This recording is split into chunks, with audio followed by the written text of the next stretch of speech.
Bene, dopo l'introduzione di Massimo sulla storia recente dell'imbarcazione, io vorrei un po' fare il punto sull'aspetto invece culturale della cosa. Avere un'imbarcazione d'epoca non è solo un galleggiante più o meno bello, più o meno romantico, ma è anche un'operazione culturale, perché salvando un'imbarcazione di questo tipo si salva un'intera fetta della cultura veneziana e marinaresca in particolare. Il legno è un materiale meraviglioso, quasi gratis, si lavora benissimo, romantico, profumato, eccetera, ma in realtà è un pessimo materiale. È un materiale organico che resiste malissimo agli attacchi dei funghi, delle muffe, delle teredini, di tutti gli insetti xilofagi, e quindi ha una vita molto breve, per quello che abbiamo pochissime testimonianze di barche superiori al secolo. Cosa succede? Che chi ha la fortuna di avere una barca in legno conosce che bisogna portarla ogni anno in cantiere e sostituire via via dei pezzi che diventano via via marci, e quindi parte pezzo dopo pezzo. Nel corso della lunga vita di un'imbarcazione rimane veramente poco dello scafo originale. Vedete questo caso per esempio della Saviolina, che è stato restaurata recentemente e è stato cambiato il 95% dei pezzi, quindi praticamente ormai dell'imbarcazione è rimasto poco o nulla. Il mio parere è che dopo un certo periodo l'imbarcazione dovrebbe essere ricoverata a terra in un museo o almeno in un capannone e costruire una barca gemella. Una barca gemella è l'unica che può dare le garanzie di sicurezza per la navigazione in mare, ed è quello che normalmente si fa, perché è assurdo accanirsi l'accanimento terapeutico su uno scafo che ha superiore al 6. Una volta si prendeva un'imbarcazione, la si portava in cantiere e poi si andava in osteria a ubriacarsi. Questo era il massimo che poteva fare il Paron, perché il resto ci pensava lo squerariolo. Lo squerariolo aveva tutte le informazioni sufficienti e necessarie per riparare l'imbarcazione. Perché? Perché probabilmente o l'aveva costruita lui o l'aveva costruita suo padre o suo nonno. Queste maestranze appunto avevano il DNA di ogni singolo pezzo dell'imbarcazione e non avevano bisogno di successive informazioni. Questo è mio nonno e i miei zii a bordo di un trabacolo, vedete, sulla prua di un trabacolo a Chioggia, e sapevano benissimo cosa fare. Perché? Perché cominciavano da bambini, tutte cose che adesso vedete farebbero inorridire i responsabili di sicurezza di un cantiere. Non c'è il casco, non c'è l'elmetto, non c'è la mascherina, non ci sono le scarpe antifortunistiche, eccetera. È semplicemente un maestro d'ascia, uno squerariolo che mostra a un bambino come si lavora, e in questa maniera il trasferimento delle informazioni era pacifico, perché appunto si rubava coloccio e continuava questa storia, no? Di conoscenze. Questa catena di informazioni si è interrotta. Morti gli ultimi squerarioli, siamo andati noi a Chioggia con un tedesco, come le barzellette, un tedesco, un olandese e un danese, a spiegare ai chioggiotti come si piega il legno, e quindi questo è molto grave. Il problema è che le conoscenze devono iniziare dall'anatomia dell'imbarcazione. Ogni pezzo sul quale siete seduti sopra ha un nome, ha un tipo di legno, ha una sequenza costruttiva, e senza il quale non si può andare avanti e improvvisarsi. Una delle cose che sottolineiamo sempre è che lo studio va fatto proprio inizialmente sull'anatomia della nave. La nave è un organismo molto complesso e ogni parte dello scafo e ogni parte dell'armo ha un nome proprio, nome italiano, veneziano, inglese, eccetera eccetera, ma che identifica perfettamente di che parte stiamo parlando. Quindi chiaramente ci vuole una conoscenza, vedete, assoluta della costruzione della barca. Questo è un rilievo che abbiamo fatto di un altro trabacolo che poi vedremo, che si chiama Marinfaliero, e nel quale appunto abbiamo visto tutta la struttura, come vengono unite le varie parti, perché chiaramente non ci sono alberi a forma di U, bisogna unire tante parti alla fine di ottenere una singola ordinata o l'asta di prua e di poppa. Quindi per fare un restauro bisogna appunto fare come fanno i dottori, l'osservazione clinica, l'anamnesi, la diagnosi e poi in fondo la terapia. Normalmente si fa il contrario, ma quando si fanno gli esami dopo l'operazione in genere si chiama autopsia e quindi è un po' tardi per fare le cose. Stanno divertendo, mi dispiace Saverio, perché so che sei contrario. Vedete, questo è un altro trabacolo in restauro, virgolette, in Jugoslavia, e praticamente del trabacolo originale non è rimasto più nulla. Io a volte mi auguro una bella morte piuttosto che un restauro fatto male, perché appunto passo dopo passo si stravolgono le cose e si vedono questi mostri che girano per la laguna. Ho messo imbarcazioni il più possibile, però vedete che questo è un bragozzetto, tra l'altro davanti a casa mia a Chioggia, e vedete come è stato trasformato. Cioè sembra che qualcuno proprio si diverta ad accanirsi sulle cose, però in effetti è un modo di operare naturalmente molto più bello, perché prima si fa e dopo eventualmente si pensa, oppure si chiede come andrebbero fatte le cose. Vedete, quindi ritocchino dopo ritocchino, dentro c'è la nonna sicuramente, perché però chiaramente l'aspetto è un po' cambiato effettivamente. Abbiamo cercato di invertire questa cosa. Sapete che quasi ogni anno facciamo il corso per maestri d'ascia per ricucire queste conoscenze, ma chiaramente c'è un gap, c'è un buco intermedio. Però piuttosto che un vecchio che faccia i lavori fatti male, preferisco un giovane volonteroso, magari straniero, che ami Venezia, ami le imbarcazioni e sia disponibile ad imparare. E questo per noi è una grande soddisfazione. Se Saverio lo permetterà, la prossima volta parleremo della gondola che abbiamo ricostruito, che è proprio il seme, diciamo, che noi stiamo lanciando, e molti di questi ragazzi adesso hanno aperto degli squeri. Stiamo costruendo un bragozzo di 12 metri in uno squero aperto da 3 ex allievi di questo corso. Veniamo brevemente al rilievo.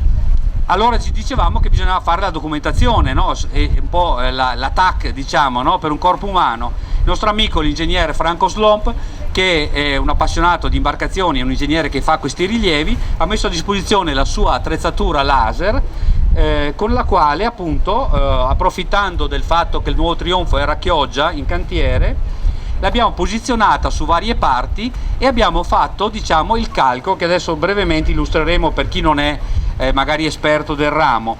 Il raggio laser, c'è una testa rotante che spara milioni di raggi laser verso l'oggetto che si vuole rilevare, riceve l'eco di ritorno, calcola quanto tempo è passato e calcola gli angoli e stabilisce che ogni punto ha delle coordinate e permette via software di recuperarlo. Vedete a sinistra quella che si chiama nuvola di punti, praticamente questi milioni di punti che riprendono l'imbarcazione, e a destra invece sono le mesh, sono praticamente delle superfici che vengono disegnate sui 3 vertici dei punti. L'operazione che comprende milioni di dati che però adesso via software si può fare agevolmente.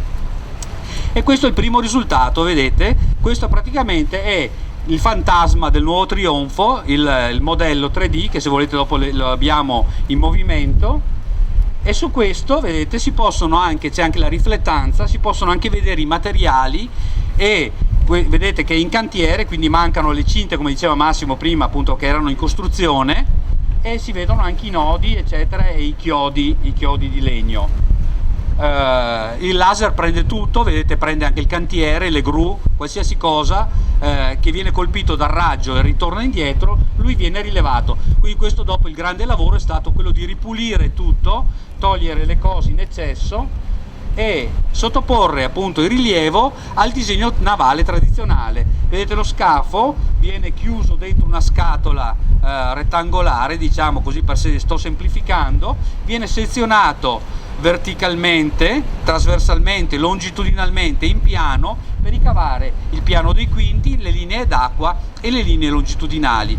Cosa serve questo? Questo permette di avere un disegno bidimensionale dello scafo e confrontarlo con gli altri in modo da poter fare le nostre considerazioni. Vedete, questa è un'altra fase del lavoro, queste si chiamano ortofoto e praticamente sono delle foto a colori che vengono spalmate sopra quelle mesh di prima, quindi è praticamente una foto vera. E questo è il risultato, non so se si vede, questo è il primo rilievo dello scafo visto dall'esterno.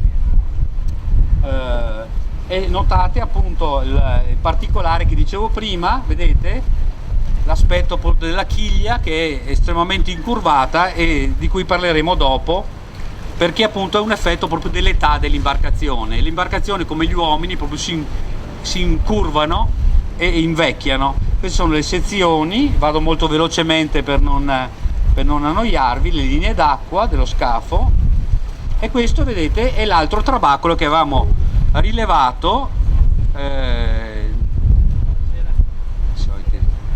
una nota sul registro.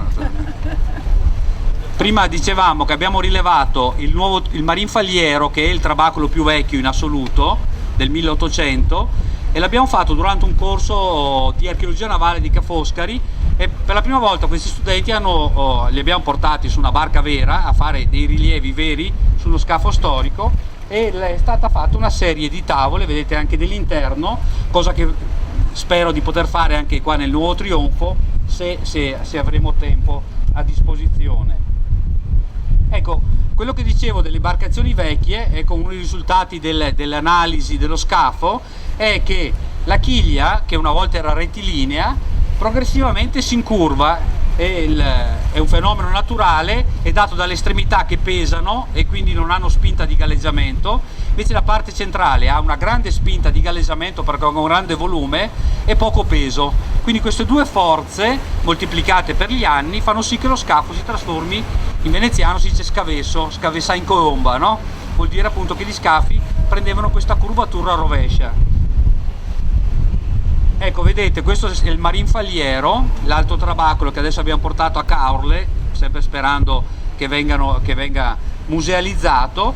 Come è stato rilevato, guardate la chiglia come si è trasformata, vedete che sopra ha perso completamente il cavallino, l'insellatura, e poi via software, sempre grazie all'ingegner Slomp, abbiamo raddrizzato lo scafo traslando tutti quei milioni di punti che avete visto prima, traslandoli verso l'alto in maniera da riportare la chiglia orizzontale. E anche questo è una cosa interessante per l'analisi degli scafi, perché appunto per dire come vuoi fare il restauro devi sapere come è fatta la barca, non puoi fare il contrario, no? Il problema di chi fa un restauro è che adesso copia il pezzo che c'è già, invece chi lo faceva prima restauro, lui aveva in mente come era fatto il pezzo. Allora se noi copiamo di volta in volta lo stesso pezzo è un po' come il gioco del telefono senza fili, praticamente dopo 3-4 passaggi non si capisce più da cosa si era partiti prima, quindi non si può copiare, no? Bisogna avere in mente l'oggetto. Termino con alcuni dettagli dello scafo. Vedete, questa è una sezione di una barca tradizionale, sezione nel senso che proprio vengono segate le barche tradizionali, sapete che è obbligatorio distruggerle, no? E il confronto fra una chiglia di una barca tradizionale e invece il trabacolo che non ha, vedete, non ha né la battura e neanche la giuntura, è praticamente giuntato verticalmente. Queste sono cose molto strane, però quando le si osserva dal vero e si è sicuri che siano degli oggetti tradizionali, questo cambia un po' anche la manualistica, perché la manualistica è fatta sempre di cose standard. Un'altra delle cose, finisco, siccome noi siamo ortogonali anche mentalmente, no? Siamo occidentali, disegniamo le barche seguendo dei piani verticali. In realtà le barche se ne fregano ampiamente e non sono fatte di piani verticali. Guardate, le ordinate in realtà seguono l'andamento a ventaglio, seguono il fondo dell'imbarcazione, per cui le sampierotte, i sandoli, le gondole eccetera non erano verticali, ma questo per esempio è un burcio, questo sono io ancora con i capelli, vedete, praticamente le ordinate seguono l'andamento del fondo. Questo perché? Perché così non è necessario fare il quartabono e la barca è più robusta in questo senso qua, però non è disegnabile perché tu le ordinate le disegni in questo senso qua. Se voi prendete tutti i disegni di trabacoli, di burci, di sandoli, di gondole, troverete tutte le ordinate verticali. Se prendete una barca, l'abbiamo fotografata recentemente, una gondola degli anni 30, questa aveva proprio tutte le ordinate, e la gondola è molto insellata di poppa, aveva tutte le ordinate disposte a ventaglio. Questi sono vari dettagli che appunto abbiamo evidenziato dallo studio vero di queste cose, trovandolo proprio nella anatomia delle imbarcazioni.